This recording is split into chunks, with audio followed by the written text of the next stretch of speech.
안녕하세요. 크리스찬 독서실입니다. 오늘은 린다 캐스터의 부인할 수 없는 하나님의 길이라는 책을 가지고 왔습니다.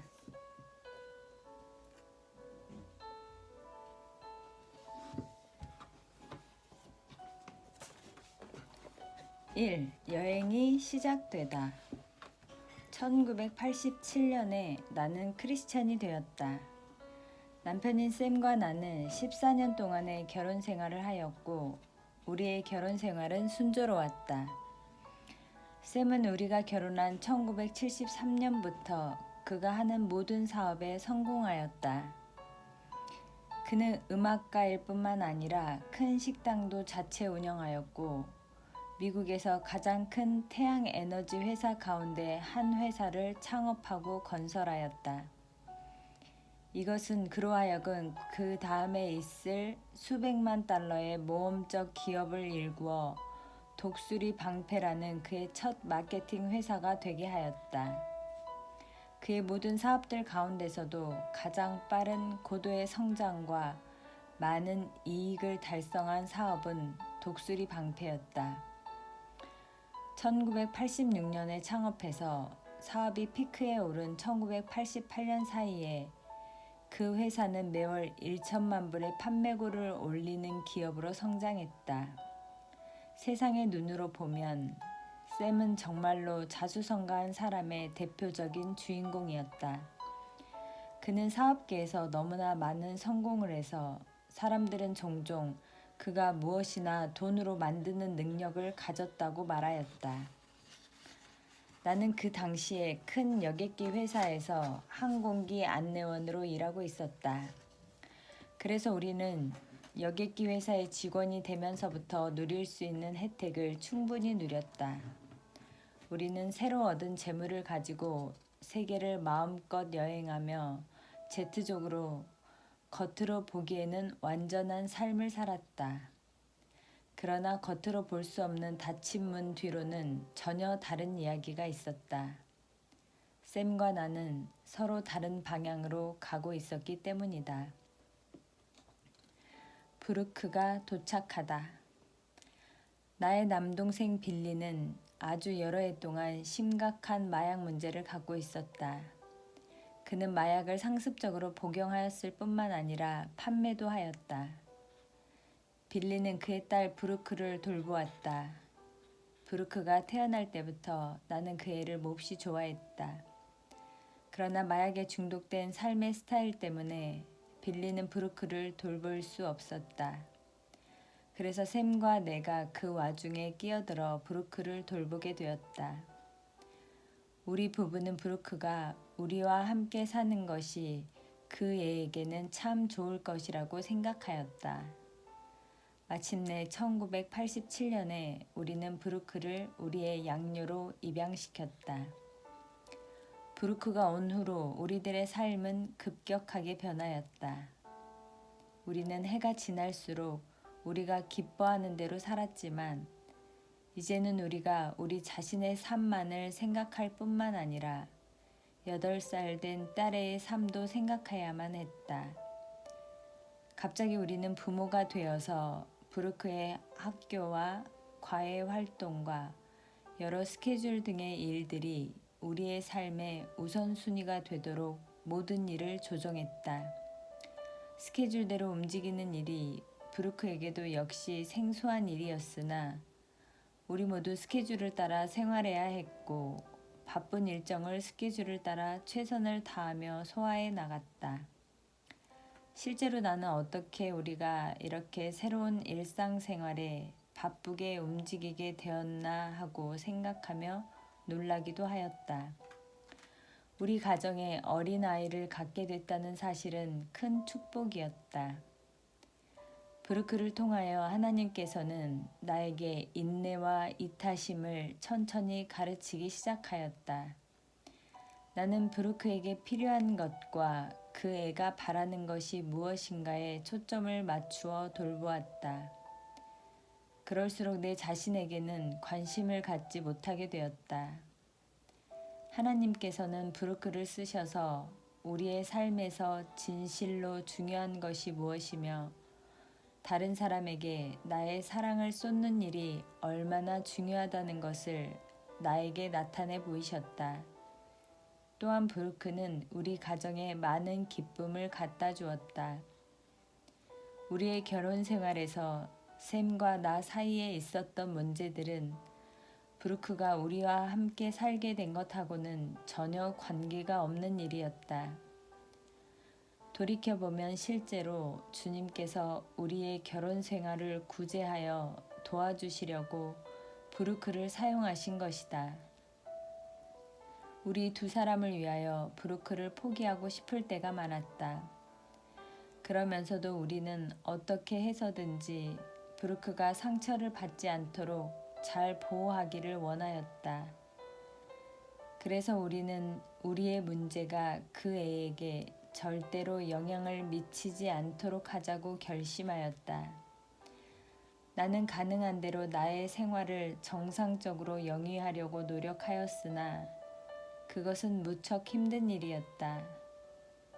나는 나의 가족과 친구들이 이런 어려움을 잘 견디어 나가도록 도와준 것에 감사드린다. 나의 자매인 리디아와 제 부인 단 헌도는 나와 샘을 위하여 여러 해 동안 기도해 왔다. 나는 그들과 함께 성서에 대해서 이야기를 나눈 모든 것을 기억하였고 그들이 아름다운 마음을 가지고 신앙생활을 한다고 우리 부부는 생각하였다. 우리는 단과 리디아처럼 믿지 않는 사람들에 대한 편견도 가지고 있었다. 그들이 예수 그리스도만이 영생에 이르는 오직 한 길이라고 그들이 말할 때 샘과 나는 때로 불쾌하게 느끼기도 하였다. 나는 그들이 우리가 지금 당신들에게 말하고 있는 것은 우리가 만들어낸 말이 아니고 성경에 쓰여져 있는 말씀이라고 말한 것을 기억한다. 요한복음 14장 6절에 예수께서 말씀하신다. 내가 곧 길이요 진리요 생명이니 나로 말미암지 않고는 아버지께로 올 자가 없느니라. 그들은 우리에게 많은 성경 구절을 이야기해 주었다. 그 성경 구절들은 영생에 이르는 길을 가르쳐주는 구절이었으나 우리는 단순히 그들이 어떻게 그런 사실들을 믿을 수 있을까 하고 의아해했다. 이 세상에는 많은 다른 신앙과 종교들이 있는데 어떻게 그들이 이 모든 종교들을 도외시하는가 하고 우리는 그들을 이해할 수 없었다. 우리 부부는 그렇게 편협한 기독교 같은 종교에는 전혀 관여하지 않기를 바랬다. 샘과 내가 기독교를 이해하는 데 실패한 것은 단과 리디아가 기독교에 관한 그들 자신의 견해를 우리에게 이야기해 주지 않은 것이었다. 그들은 단순히 틀림이 없는 하나님 말씀만을 인용하였다. 그들의 신앙은 오직 성경 말씀의 진리에 근거를 둔 것이지 어떤 다른 것에 근거를 두지 않았다. 감사한 것은 단과 리디아가 결코 우리에게 설교하려 들지 않았고 자기들만 의롭다고 과시하지도 않았다. 그들은 우리의 의견을 말하도록 하고 귀를 기울여 들었다.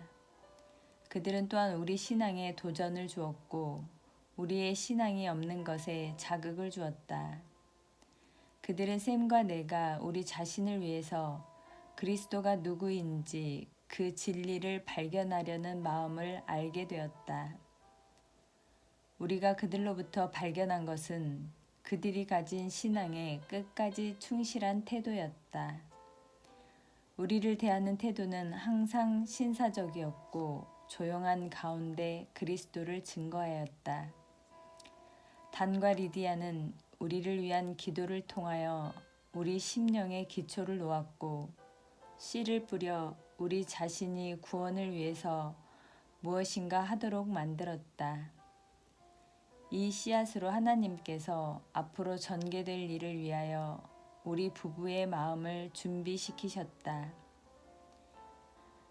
시작 중의 시작. 나는 마침내 나의 로프의 끝을 향해 가고 있었다. 나의 결혼 생활은 곁길로 멀리 미끄러져 나갔고 결혼 생활을 회복하기 위해서 내가 할 수 있는 일이라고는 하나도 없는 것처럼 보였다. 17살 되었을 때부터 나는 샘을 알고 지내왔고 그는 내가 이제까지 사랑한 단 한 사람이었다. 그가 없는 나의 삶은 상상할 수조차 없었다. 그럼에도 불구하고 나는 내가 어떻게 할 수 없는 상황에 처해 있었다. 나는 절망의 수렁에 빠진 상태에 놓이고 말았다. 샘은 여행을 많이 해서 나와 같이 있는 시간이 점점 줄어들었다. 브루크와 나는 단과 리디아의 집에서 많은 시간을 보내게 됐다. 왜냐하면 그곳에 있는 시간은 내게 평안을 주었기 때문이었다. 그들과 내 주위에 있는 가까운 몇몇 친구들이 나를 위로하느라고 노력했으나 그들이 나의 아픔을 가라앉힐 수는 없었다. 내가 채 알지 못한 것은 나의 무기력함이 나의 결혼의 문제보다도 더 깊은 정신적 문제가 된 사실이었다. 내가 혼자 있던 어느 날 밤이었다. 나는 단과 리디아와 같이 예수님에 관해서 한 대화를 생각하게 되었다. 나는 그들의 확고한 신앙과 그들의 삶의 스타일에서 풍기는 평안에 대해서 생각하였다. 이렇게 생각하는 중에 수년 전에 일어났던 비극적인 사고가 기억났다. 단은 자기 집 드라이브웨이에서 그의 픽업 트럭 운전석에 앉아 후진을 하다가 사고로 3살짜리 아들 닉을 치고 말았다.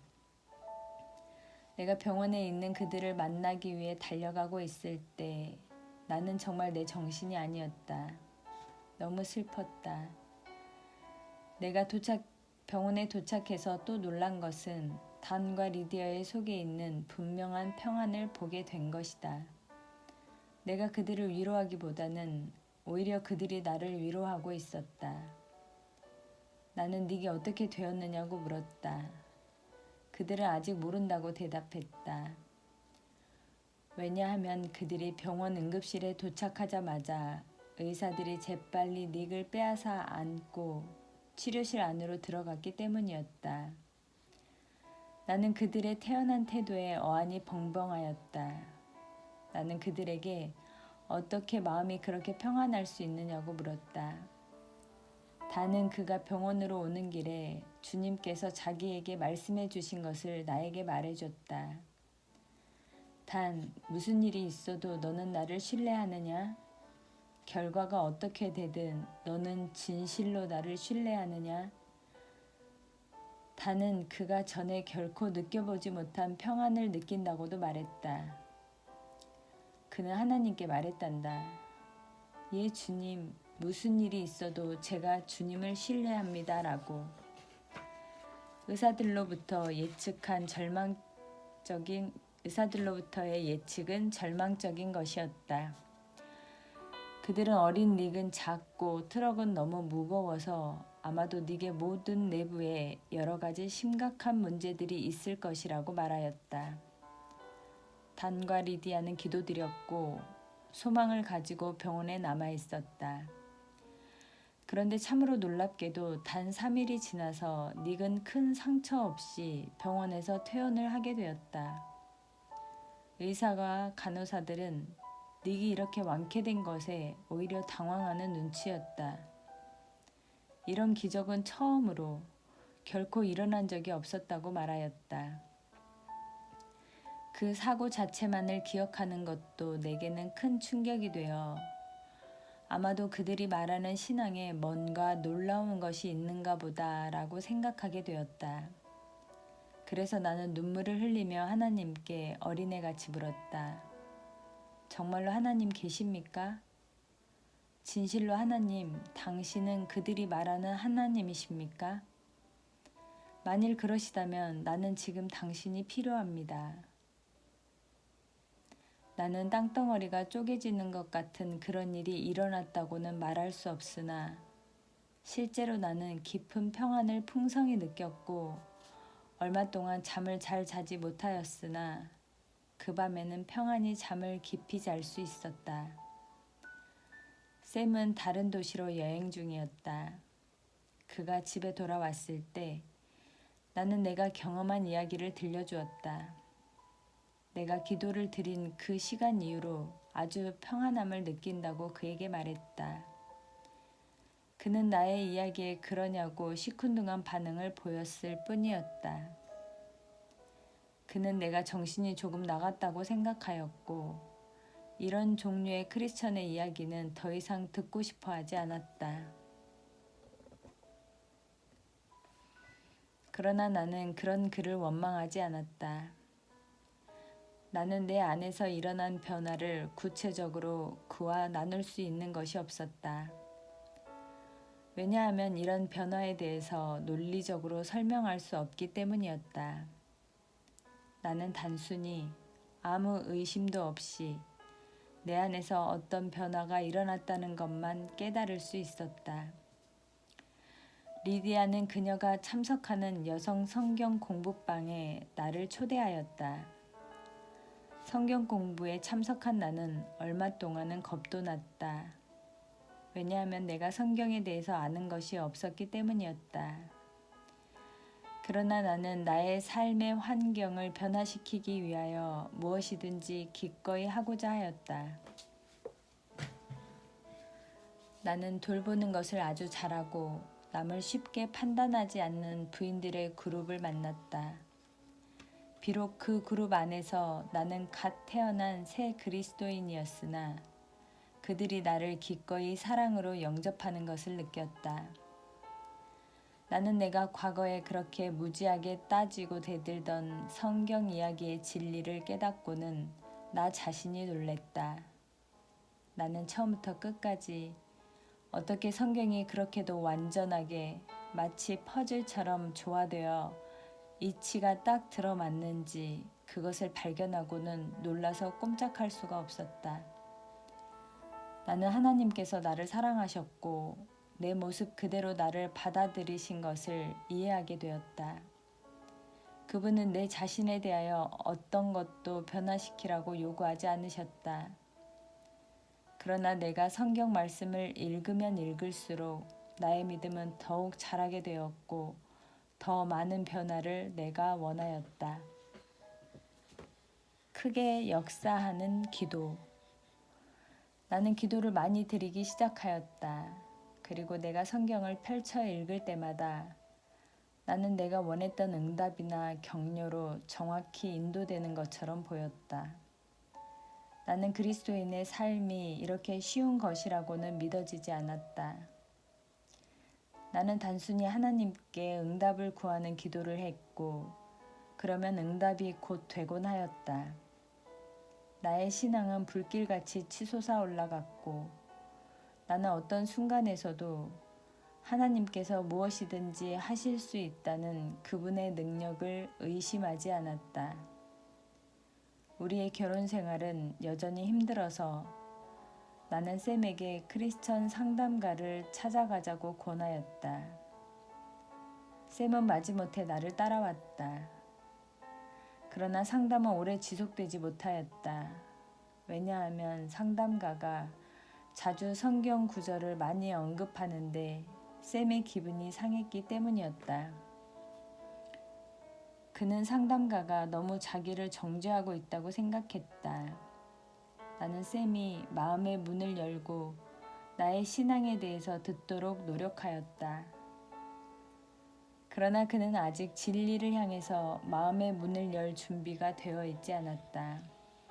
우리는 같이 성경을 읽어본 적이 없기 때문에 우리 모두가 성경을 이해하지 못하는 것이라고 나는 그 이유를 샘에게 설명해 주었다.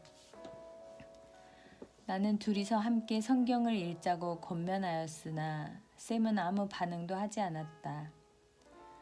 내가 그에게 권면하고 이야기하면 할수록 그를 위해서 기도할수록 그는 점점 나로부터 멀리 떨어져 나갔다.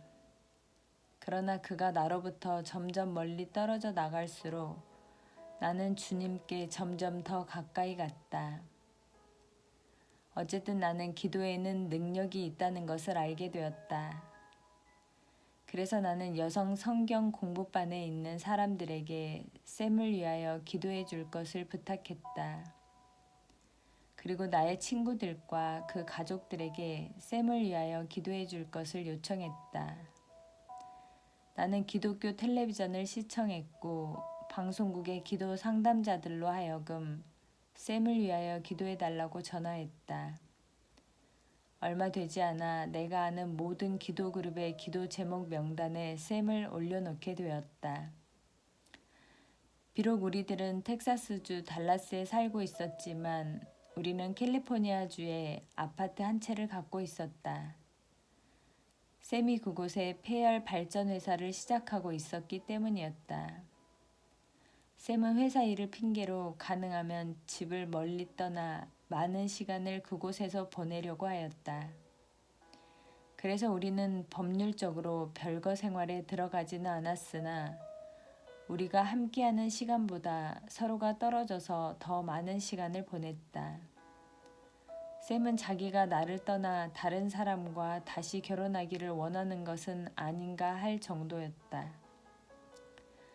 나는 우리의 결혼 생활을 위해서 열심히 기도하였다. 나는 어느 날 밤, 주님, 저는 참으로 여기서 견디어 나가려고 노력하며 낙관적이 되려고 애씁니다. 그러나 저는 주님으로부터 무언가 확실한 응답이 필요합니다. 샘과 나 사이에 무언가 일들이 잘 되어가는 것을 알기 원합니다. 라고 기도드린 것을 기억한다. 5분 후에 전화벨이 울렸다. 샘이었다. 나는 지난 여러 달 동안 샘과 대화를 나누지 못했었다. 그리고 그는 우연히도 내게 전화 걸려고 바로 이 시간을 택한 것이었다. 전화로 그는 자기가 진실로 나를 사랑한다고 하면서 그런데 마음의 공허감을 느낀다고 했다. 삶으로부터 더 많은 것을 원하는 그였다. 그러나 더 많은 것이 무엇을 의미하는지조차 그는 알지 못하였다.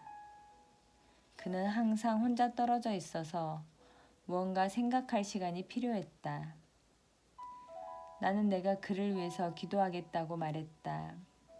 그리고 나서 우리는 전화를 끊었다. 나는 아주 감격했다. 나는 하나님께서 확실한 소망의 표적을 내게 보여주실 것을 구하였고 끝까지 내가 매달려야 할 이유를 계시하여 달라고 하나님께 간구하였다. 그래서 그분은 나에게 하나의 응답을 주셨다. 남편으로부터 전화가 온 것이다. 그 전화는 나의 믿음을 더욱 크게 증가시켰고 기도의 능력을 확실히 믿게 하는 도화선이 되었다. 그런 일이 있은 후 곧 나는 기도하기 시작했다. 그리고 나는 내가 전에 한 번도 들어보지 못한 방법으로 주의 음성을 들었다. 비록 그 음성은 우리 귀로 들을 수 있는 음성은 아닐지라도 나에게는 그 음성이 크게 들렸다. 하나님은 나에게 말씀하시기를 나의 결혼 생활을 위하여 기도하는 것을 멈추고 나의 잃어버린 남편을 위하여 기도하기를 시작하라고 하셨다. 샘의 영적 생활은 바로 내 눈 앞에서도 힘없이 무너지고 있었는데 나는 오직 나의 결혼 생활에만 관심을 갖고 기도하고 있었다. 그날 하나님께서는 내가 생각하고 기도하는 방법과 방향을 바꿔주셨다. 그분은 내가 다른 사람의 영혼을 위하여 기도하도록 내게 소명을 주셨고 내 주변에 상처받은 사람들에게 민감하도록 나를 인도하셨다. 바로 이 똑같은 시기에 나의 동생 빌리는 몹시 힘든 시간을 지나고 있었다. 하나님께서는 그의 관심을 얻으시려고 모든 일을 하고 계셨다. 빌리를 위해서는 단과 리디아가 그를 위하여 기도할 뿐만 아니라 나 역시 그를 위해서 기도했다. 나는 전에 영적 전쟁이라는 말을 결코 들어본 적이 없었다. 그러나 나는 프랭크 페레터가 쓴 현재의 이 두려움이라는 소설을 막 읽기 시작하였다. 그 책은 그 당시 어떤 책보다도 나로 하여금 영적 전쟁과 영적 어둠이 모두 무엇을 의미하는가를 이해하는 데 도움을 주었다. 나는 그 책의 주제에 관하여 성경 구절을 찾아본 결과 내가 얼마나 많이 발견했는지 나 스스로 놀라고 말았다. 에베소서 6장 12절에서 주님께서 말씀하신다. 우리의 씨름은 혈과 육에 대한 것이 아니요 정사와 권세와 이 어둠의 세상 주관자들과 하늘에 있는 악의 영들에게 대함이라. 성경은 또한 우리가 볼 수 없는 것이 우리가 볼 수 있는 것보다 더 실제적이라고 말하고 있다. 이런 말씀의 실제성은 한 톤의 벽돌이 내 머리를 세차게 강타하는 것 같았다. 나는 비록 우리가 볼 수 있는 세계, 만져서 알 수 있는 세계를 거저 보며 살아가지만 우리는 또한 우리가 볼 수 없는 영적 세계에 살고 있다. 나는 그때 남편 샘과 동생 빌리가 비슷한 상황을 지나가고 있는 것을 알았다. 그들은 그들 자신의 마지막을 향해 오고 있다. 문자 그대로 그들의 영혼을 위한 하늘의 전쟁이 있었다. 그러나 마침내는 그들이 어떤 선택을 취할지는 그들에게 달렸다. 나는 내 자신의 경험 때문에 샘과 같이 성공적인 사업가의 삶을 살든지 빌리같이 마약 판매 협력자의 삶을 살든지는 큰 문제가 아니라고 생각한다. 만일 여러분의 삶에 주님이 계시지 않는다면 당신은 미완성일 뿐이다. 여러분은 순간적으로 당신을 만족시키거나 삶의 공허를 채우기 위하여 무엇을 사든지 어떤 일을 할 수 있다. 그러나 어느 날 그런 일들로 만족함을 느낄 수 없게 될 것이다. 그래서 나는 그 두 사람이 자기들의 영혼의 공허함을 느끼도록 기도하기를 시작했다. 나는 그들이 행복을 위하여 잘못된 방향을 추구하다가 비참한 결과를 맞게 되고 이 세상의 어떠한 것도 그들의 욕망을 채울 수 없게 되기를 기도하였다. 주님께서 나의 그런 기도를 응답하시는 데는 오랜 시간이 걸리지 않았다. 빌리는 갱생센터에 들어가게 되어 마약을 복용하고 판매하는 일이 끝나게 되었다. 후에 그는 자기의 생명이 구원받게 된 것을 받아들였다. 그는 글자 그대로 주님께 울부짖었다. 그런 후 그의 삶은 영원히 변화되었다. 하나님께서 그에게 새로운 길을 걷게 하셨고 그 새로운 길이란 전에 그가 마약에 중독되었던 것과 같이 알코올이나 마약에 빠져 중독된 애들을 도와 갱생의 길을 가게 하는 새 일을 시작한 것이다. 빌리는 이제까지 아무도 말해본 적이 없는 방법으로 젊은이들에게 갱생의 길을 걷도록 도움의 말을 줄 수 있었다. 빌리의 겉면을 들은 모든 젊은이들이 다 변화된 것은 아니지만 그들 중 많은 사람들이 변화되었다. 빌리의 삶은 바로 내 눈앞에서 변화되어 가고 있었다. 그는 자기를 위하여 멘토링을 해줄 수 있는 귀한 사람들을 만났다.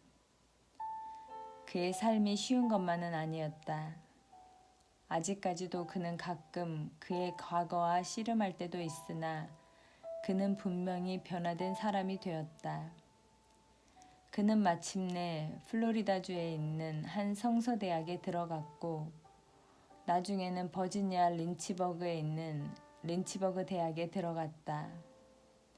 하나님께서 그에게 놀라운 아내를 주셨고 귀한 아들도 선물로 주셨다. 그리고 그의 딸 브루크와의 관계도 회복하였다. 주님께서 확실하게 그의 삶을 새롭게 하셨다. 샘의 삶도 역시 변화되었다. 내가 샘을 위하여 기도한 지 약 2달이 지날 때 그는 캘리포니아에서 나에게 전화를 걸어 자기의 삶이 얼마나 비참한가를 말했다. 나는 하나님께서 나의 기도에 응답해 주셨다는 것을 알고 마음속에서 희열이 넘쳐났다. 그는 자기가 어젯밤 하나님께 기도드렸다고 나에게 말하였다. 예수님, 만일 주님이 정말 계시다면 이 짐을 내게서 벗겨주옵소서. 샘은 말하기를 자기도 문자 그대로 자기에게서부터 어떤 무거운 것이 들려지는 것 같은 느낌을 느꼈다고 했다. 그리고 그는 하나님께서 그의 기도를 들어주신 것을 알게 되었다고 했다. 샘이 그의 간증을 말할 때 대부분의 사람들은 그들이 주님께 울부짖기 전에 아주 밑바닥까지 내려가야 한다. 그런데 나는 그 꼭대기에 도달하려고만 했다. 나는 내 생을 완전하게 만들 수 있는 돈, 성공, 나를 사랑하는 친구들이나 아내로부터 인정받음 등을 모두 가졌었으나 그런 것들 중 어떤 것도 내게 만족을 주지 못했다라고 말했다. 샘은 우리의 삶을 다시 정상 궤도로 들어가게 하는 일이라면 무엇이든지 하기를 원했다. 그래서 그는 가정으로 다시 돌아왔고 상담가를 만나기 시작했으나 쉬운 일은 아니었다. 종종 마음을 졸이는 긴장감을 느낄 때가 있었으나 우리는 매일 조금씩 회복되어 갔다. 또 우리가 편안함을 느끼는 교회를 찾아서 출석했다. 우리는 그곳에서 우리를 격려하는 한 그룹의 좋은 사람들을 만났고 그들은 우리 믿음의 분량대로 자라가도록 인도했다. 아들이 생기다. 오늘까지 우리는 결혼 생활 16년을 해왔다. 우리는 아이들을 가질 때가 되었다고 결정했다. 우리 교회를 통해서 얼마 전에 한 아이를 입양한 부부를 만나 우리는 그들이 입양한 똑같은 기관을 통해서 어린 아기를 입양하기로 결정했다. 우리는 가정조사를 받게 되었는데 실제적으로 이 일은 우리 자신을 위한 카타르시스였다. 우리들은 따로 자신의 삶의 이야기를 써서 입양 수속기관에 제출해야만 했다. 거기에는 막대한 양의 삶의 정보를 적어야 했다. 우리가 그 기관에 가입된 지 약 9개월 후에 우리의 첫 아기를 입양하게 되었다. 차드리 캐스터는 우리에게 절대적으로 아주 소중한 아이였다. 샘과 내가 한 아기를 입양하기 위하여 그렇게 오랜 동안을 기다려야 한다는 것은 믿을 수 없었다. 브루크는 아주 자랑스러운 큰 누나가 되었다. 우리는 우리가 상상했던 것보다 더 많은 축복을 받았다고 느꼈다. 나는 내 팔에 차드를 안고 있던 한나를 기억한다. 그를 향한 나의 사랑이 엄청난 것을 느끼고는 나는 울기 시작했다. 나는 하나님께서 내가 나를 향한 그분의 사랑이 얼마나 깊은 것인가를 깨닫기 원하셨다고 믿는다. 그 순간 하나님께서 내 삶 속에 베푸신 모든 은혜에 대하여 나는 말할 수 없는 놀라운 기쁨과 감사에 압도되었다. 기도를 통하여 나는 샘과 빌리, 이 두 사람의 삶 속에 놀라운 기적이 일어난 것을 보았다. 우리의 결혼 생활은 회복되었고 우리는 브루크와 차드로 인해 축복을 받았다. 나의 신앙은 급속도로 성장해가고 있었고 나는 하나님께 더 많은 은총을 간구하였다. 하나님께서 새로운 신앙의 담대함을 내게 주시기를 간구하고 나는 그분의 목적을 위하여 나를 써주시기를 기도했다. 옛날 격언이 하나 생각나는데 내가 구하는 기도를 드릴 때 조심하라. 왜냐하면 곧 그대로 응답되기 때문이다 라는 격언이다. 나는 어떻게 하나님께서 나의 기도에 응답하실는지 알지 못했다. 내가 새롭게 발견한 이 삶은 처음 아름다운 신앙으로 시작한 날부터 그대로 지속될 수 있었고 그 후 주 안에서 행복하게 살아왔다. 그러나 하나님께서는 샘과 나를 향하여 다른 계획을 가지고 계셨다. 그때부터 지금까지 하나님께서 우리에게 행하신 일들은 여러분을 놀라게 할 것이며 격려하고 또한 축복할 것이다. 바로 이 지점이 그것이 참 달콤하지 않으세요? 에서부터 그것은 정말 믿을 수 없군요 까지 이야기가 변하는 지점이다. 챕터 2 낙원에도 고통은 있다. 우리는 매우 행복한 삶을 살았다. 가정에도 사업에도 넘치는 축복을 받았다. 우리가 기쁨으로 하나님을 섬기기 때문에 우리의 삶이 얼마나 놀라운 삶이 되었는가라고까지 샘이 코멘트를 할 정도였다. 우리는 새로운 크리스천들이었다. 그리고 아주 순진한 크리스천들이었다. 하나님께서 우리로 하여금 약 6개월 동안 이런 놀라운 축복으로 덧입혀 주셨다. 그런 후부터 지붕이 무너져 내리기 시작하였다. 샘의 회사인 독수리 방패는 새로운 방사 방책 기술을 제품화하여 시장에 내놓는데 크게 성공하였다. 우주 산업에 의해서 개발된 방사 방책은 적용하는 데 있어서 단열재 같은 것이었으나 훨씬 더 효능이 좋았다. 사람들은 에너지를 절약하는 데 놀라운 결과를 초래하였다고 보고하였다. 엄청나게 에너지가 절약된다는 정보로 인하여 샘은 주 법무부 장관 사무실로부터 한 통의 편지를 받게 되었다. 편지의 내용인즉 독수리 방패가 입증되지 않은 에너지 절약을 주장하고 있다는 것이었다. 그들의 말은 샘이 소비자들이 실제로 보고한 에너지 전략에 대한 결과 이외에 독립된 제3자의 과학적 증거를 갖고 있지 않다는 지적이었다. 그들은 샘이 생산품 판매를 중지하라고는 요청하지 않았다. 그들은 단순히 샘이 실제적으로 보여지고 있는 것보다 더 적은 에너지가 절약된다고 나타내 주기를 바랬기 때문이다.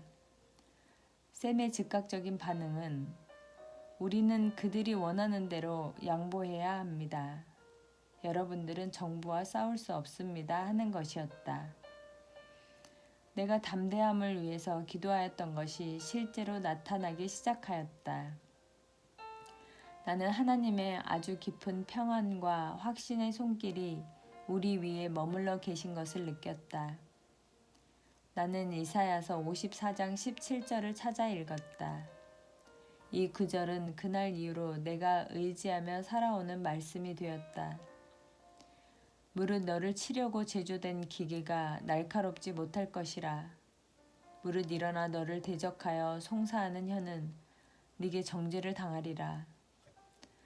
우리가 아무것도 잘못한 것이 없기 때문에 나는 올바른 것을 위하여 일어나야 한다고 생각했다.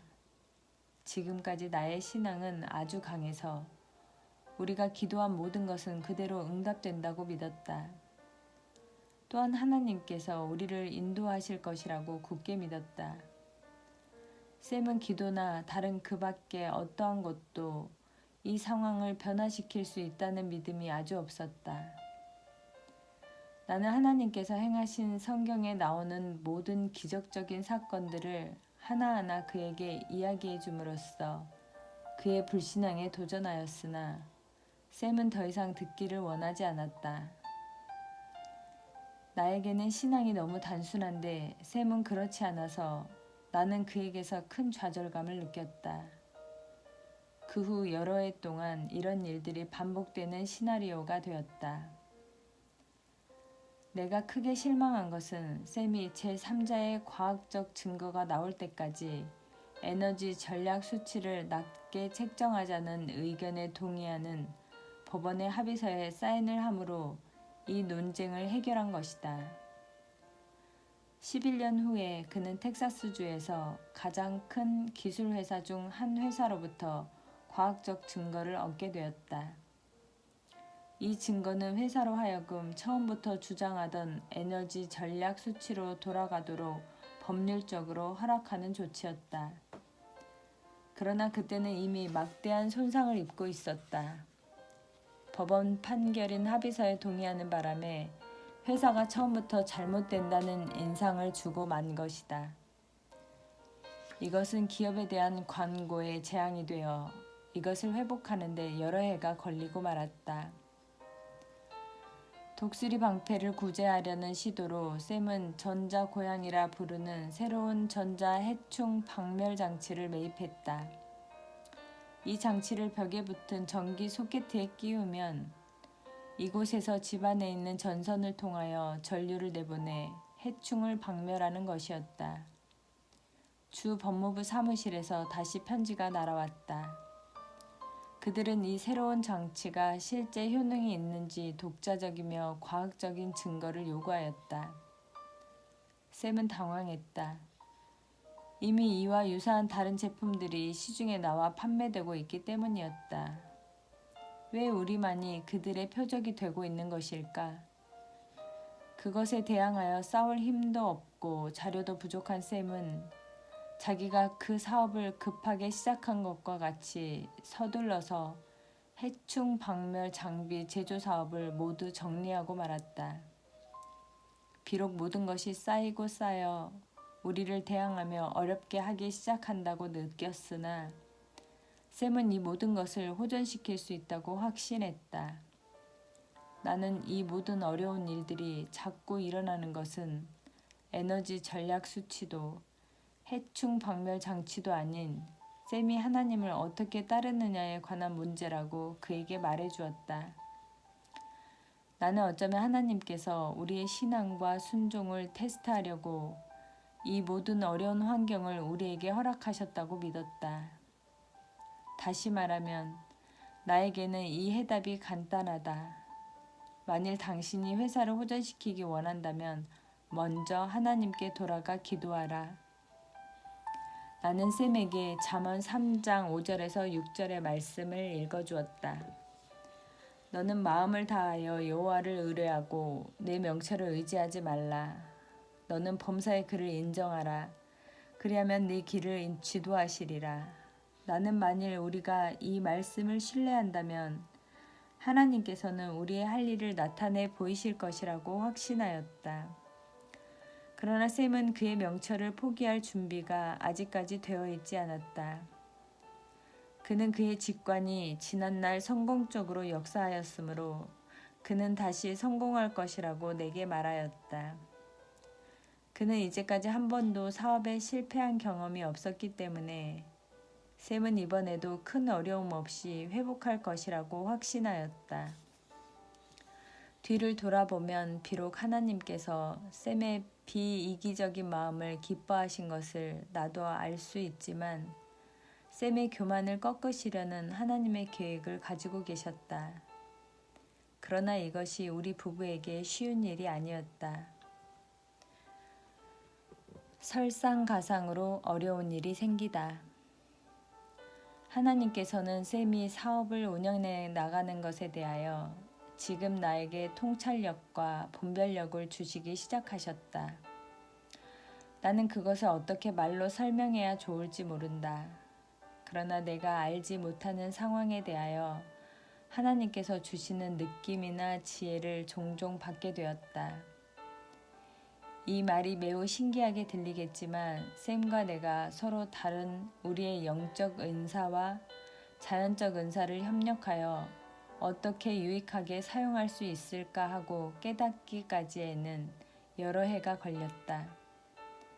우리의 삶을 향한 하나님의 놀라운 뜻을 성취하는 곳, 하나님이 원하시는 곳까지 우리가 이르기에는 많은 고통과 어려움이 있게 마련이다. 우리의 행복했던 가정은 이제 혼돈의 와중에 놓였다. 나는 샘에게 하나님을 의지하라고 계속 그를 밀어붙였다. 그리고 나는 하나님을 의지하지 않는 그에게 완전히 실망하고 말았다. 샘은 그가 이글쉴드 사업 문제를 호전시킬 수 없었다는 사실을 받아들이려고 하지 않았다. 그러다가 최후의 타격을 받았다. 1989년 8월에 방사 장애 장치가 큰 가전용품 상회가 있는 전국 소매상에서 불티나게 팔렸다. 우리 회사 제품과 똑같은 품질의 상품이었으나 이글쉴드보다 값이 30%나 쌌다.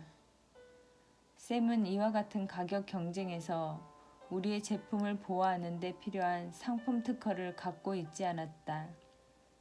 우리의 판매고는 90일 만에 90%가 떨어졌다. 우리는 어쩔 수 없이 우리 회사의 문을 닫아야만 했다. 감사합니다.